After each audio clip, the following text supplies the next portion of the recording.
So let's talk about the 5 things that the Bible says we should do with money. Now, there's a whole bunch of them, but if you do these 5 over a couple decades, 100% of the time, you will get results that will blow your ever-loving mind. 100% of the time.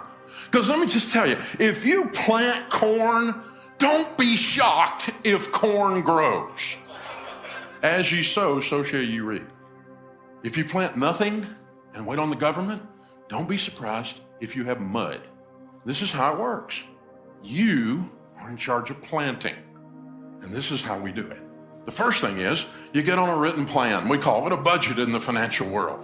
Don't build a tower without first counting the cost, lest you get halfway up and you're unable to finish, and all who see you begin to mock you and say, this man began to build and was unable to finish. Don't build a tower without first counting the cost. My friend Zig Ziglar used to say, if you aim at nothing, you will hit it every time. My friend John Maxwell says, a budget is people telling their money what to do instead of wondering where it went. Winning is an intentional act. When the Super Bowl is over and the little reporter runs over and says, how did you win? The guy never goes, I don't know. I just got off the bus and this thing happened. Getting to the Super Bowl is an intentional act over decades of developing your skill. No one accidentally grows a bumper crop unless it's weeds. No one.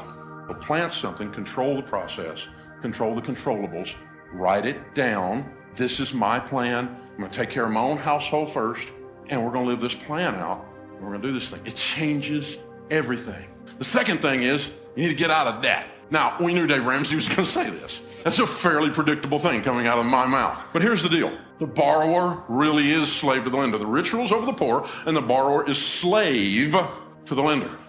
I've experienced that. I lost everything because I let other people have control over my life. You know what that's called? A master. Well, Dave, I don't know if I agree with all your theories about debt. It's America. You have the right to be wrong. My old pastor used to say, a man with an experience is not at the mercy of a man with an opinion. I've led more people out of debt and into wealth than anybody breathing on the planet today. And I'm not bragging. I just showed them how to do it. And so we're going to get out of debt because it's no fun trying to be married like this, right? This is crazy, you guys. We're walking through our lives where all the money comes in, all the money goes out, and only the names are changed to protect the innocent. We make tons of money and we have none, and we can't figure out why. I know why. You gave it all to a financial system that's designed to take it from you. You surrendered it. And we've got to stop. So I quit borrowing money, period, for anything, for any reason. And this weird thing happened when I didn't have any payments and I made an income. I had money. It was so strange. And then when I got money and I bought an asset that created income that I paid cash for, I got to keep all that. There was no payment, except for what the government takes, but I mean, there was no payment. It was an amazing experience. And the first few years were tough because, there was stuff I wanted to do and I didn't have the money. And I had to learn this magic ancient word called no. Most people don't know this word. You press your tongue towards the roof of your mouth, you release air. No. It's tough. So, what I did was we got the scissors out and we said, no more. I'm not going to play you guys' game anymore. You don't have any credit cards? No, not for 38 years. Well, 30 years. That's when I went bankrupt. They wouldn't give me one at first. And then later, after they would give me, I didn't want it because I had learned this stuff from the Bible. And this is my wallet. Green president's faces, 4 pieces of plastic, my debit card on my business, my debit card for my home, my driver's license, and my handgun carry permit. I had a guy call me on the radio and he's like, you're going to kill me. My truck payment. I said, how much is your truck payment? $763. You have a $700 truck payment? Yeah. I said, how much is your house payment? I live in a double wide, $550. I said, dude, if your truck payment is bigger than your house payment, you might be a redneck. The borrower is slave to the lender. You got to sell that truck, dude. It owns you. You don't own it. It sounded good at the time. And you and I both know the reason you called me is you just wanted somebody else to say it out loud with you, who's also done stupid, because I know what stupid looks like. Son, that's stupid. That truck's got to go. You're saying I got to sell my truck? I said, what'd you just say? Of course I said you sell your truck. Thing owns you, man. This is crazy. Get you a truck that you can own instead of it owns you. This is just crazy. The third one surprises people, and that's foster high-quality relationships. The Bible says, be not deceived. Evil company corrupts good habits. Did you know you become who you hang around with? Studies say that your 10 closest friends over the next decade, your income will be within 10 to 15% of the average of your 10 closest friends. And some of you are going, I need some new friends. Well, maybe. I mean, you don't let your little son, your little Johnny run around with the weed head down the street because you know if you do, he's going to turn into a weed head, right? He comes home talking language we don't talk in our house. You go, where'd you pick that up? Because you didn't pick it up in here. You become who you hang around with. Be not deceived. Evil company corrupts good habits. So hang out with generous people and you will be generous people. Hang out with people who treat their wives with respect, men, and you will find men who treat their wives with respect, and you'll start treating yours that way. It's an amazing thing that happens. It's a weird thing that happens. So choose carefully. Now, I'm not talking about being nice to someone or snubbing other people. I'm nice to anybody. I love people. I love people that are wrong even. I love people, okay? But I'm talking about my crew, the men in my life that shape my language, the men in my life that impact my spiritual walk, my generosity, my thinking in business, and my acumen. Who are the men in my life that are doing that? Ladies, the same thing for you. You're gonna become who you hung around with. The next one is save and invest. See, if you don't have any payments and you got a plan, the first thing you're gonna wanna do is save and invest, because in the house of the wise are stores of choice food and oil. And the rest of that proverb says, and a foolish man devours all he has. If you spend everything you make, biblically speaking, you're a fool. But I have been a fool, big red arrow, fool. I know what being a fool feels like. It feels like being broke because I spent everything I made. Because I've always been able to make money, I just wasn't able to keep it. I always thought I could out-earn my stupidity. And I tried it for a long time, it doesn't work.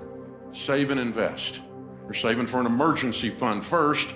Save 3 to 6 months to get ready for maybe something like a rainy day, right? Man, I mean, what if you had no payments and a big $20,000 emergency fund in 2020 happened? Or what if you had $20,000 in payments and no money for emergencies in 2020 happened? Do you have two different results? The answer is yes. In the house of the wise are stores of choice food and oil. And then that leads you to the position to be incredibly, outrageously generous. It's hard to be generous when you're broke. You can be generous and smile and open the door for somebody. But I'm talking about writing a check to feed hungry babies. I'm talking about buying a single mom a car.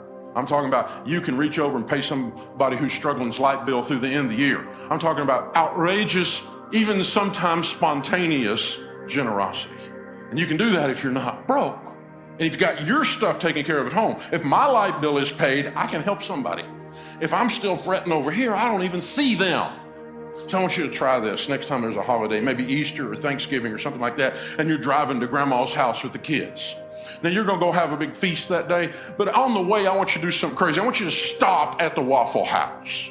Leave the kids in the car, the motor running, pull up in front of the window so you can see inside and the people in your car can see inside. I want you to go inside by yourself, leave them out there, they'll be running their mouth anyway. Kids, put the screens down, watch this. Go in there, have a cup of coffee at the counter. She'll come to the counter, she'll pour your coffee. This is Thanksgiving morning. You know who's working on Thanksgiving morning? At Waffle House. Pay for your coffee, and I want you to take 3 or 4 of these Uncle Benjamin Franklin pictures, $100 bills, and I want you to slide them on the cup and slip out. Go out in the car and tell the kids, hey, watch God work. Watch what God does when he shows off. She'll come over, she'll pick that stuff up, and she'll look at it.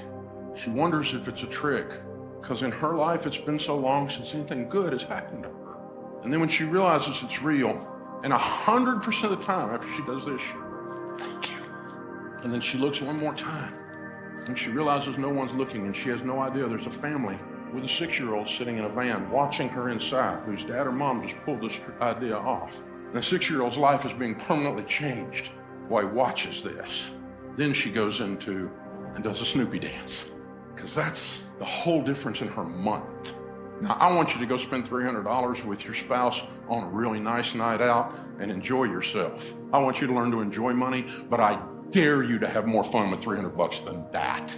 So to the extent you're not outrageously generous because you're in debt and haven't saved money, you're not on a plan, and you hang out with selfish people who are worried about their Instagram photo, any one of those 5 things that's not there, or any 5 of those 5 things that's not there, it's time for all of us to get a little better and change.